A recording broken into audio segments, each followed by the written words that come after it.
நல்ல அழகி என்பேன், நல்ல அழகி என்பேன்.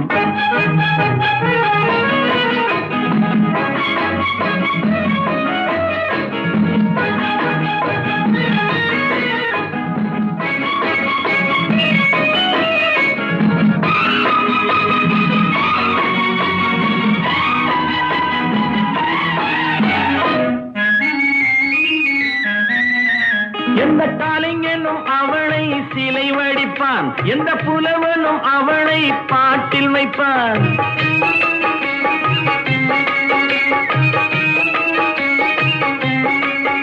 எந்த கலைஞனும் அவளை சிலை வடிப்பான், எந்த புலவனும் அவளை பாட்டில் வைப்பான். அந்த இயற்கையும் அவள் மேல் காதல் கொள்ளும், அவள் நினைவாலே என் காலம் செல்லும். நான் பார்த்ததிலே அவள் ஒருத்தியை தான் நல்ல அழகி என்பேன்.